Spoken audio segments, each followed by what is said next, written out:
Magandang tanghali po mga ka-arbs. Sa ngayon po nandito tayo sa may Ayaman at titingnan natin tong propose na bypass dito sa may Barangay Amiran dun sa may pupuntang bayan ng Masin kung may development. Kasi ang semento mga ilang meters pa lang ang nasementuhan, tapos parang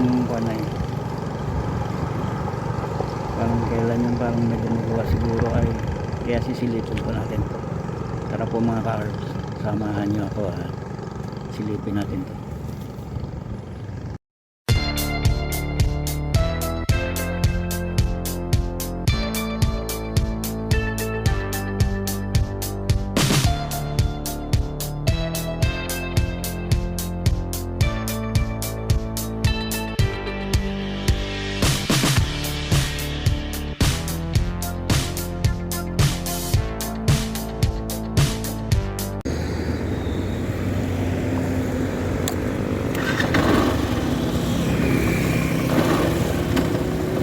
Tayo mga ka-arbs.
Hanggang dito pa lang ang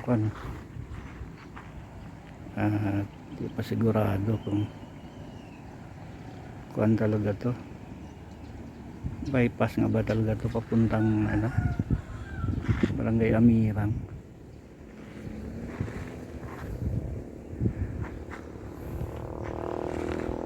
Ayang mga may kabahayan na yun, no? May building Ayaman takas na yan dyan eh. May kalsada dyan na tagos dun sa may dinaanan natin ng yung papuntang Tigbawan Road na yun na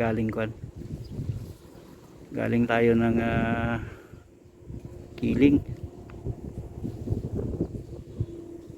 na dito rin tayo pumunta nun sa Barangay Ayaman eh. May sinadya tayo nun. Ito yung bundok.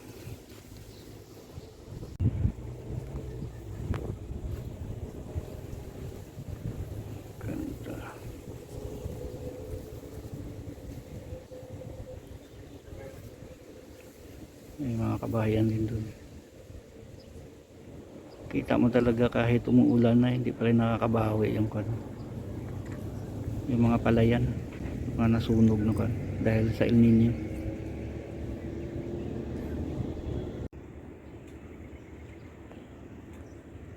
Ay yung bundok nanginginig kamay ko mga ka-arbs. Pasmado na kasi yung bundok na yan kanyan eh. Kabundukan na ng yung kung sako pa ng Iloilo yan, pero ang kabilaan yan antike na. San Remio pa ba yan dyan? O San Remio pa yata.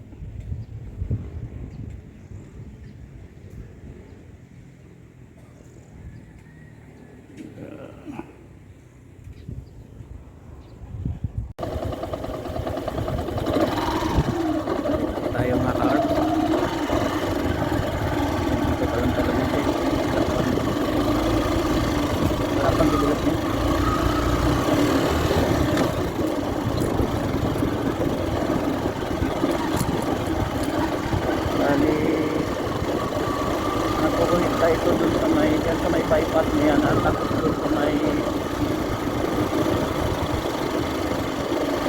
Barangay Pungkot.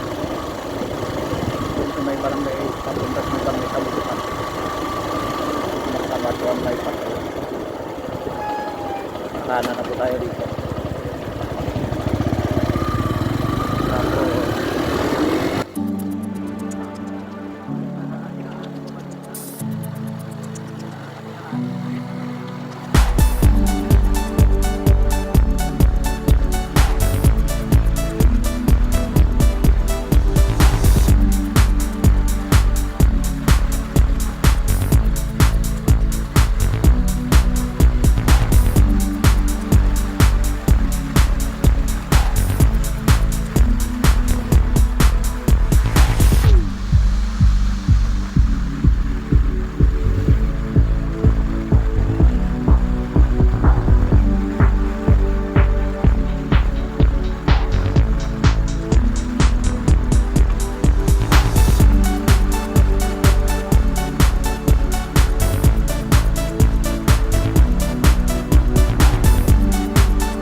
fire station.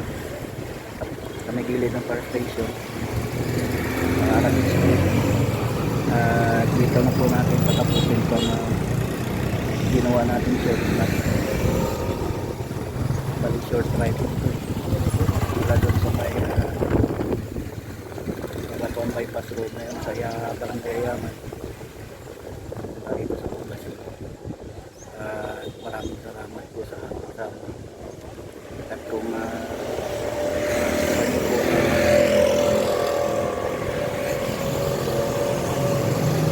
itong vlog natin ngayon, baka pwede po makahingi naman ng thumbs up dyan. At kung hindi pa kalabisan, baka pwede na comment down below naman po para may conversation lang natin. Sa mga hindi pa nakasubscribe, baka pwede po mag-subscribe naman kayo para lalong madagdagan ang po natin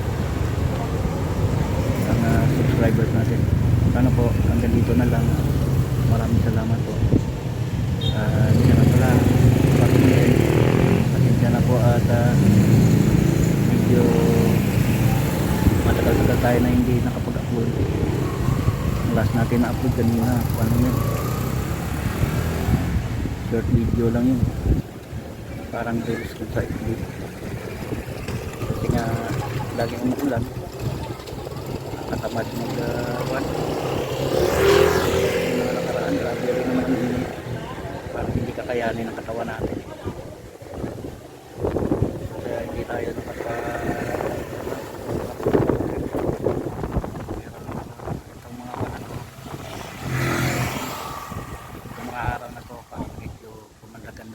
panahon, kaya baka makakagala na tayo, lalo na kung ano tayo na punta sa na natin. Ano po, hanggang dito na lang. Maraming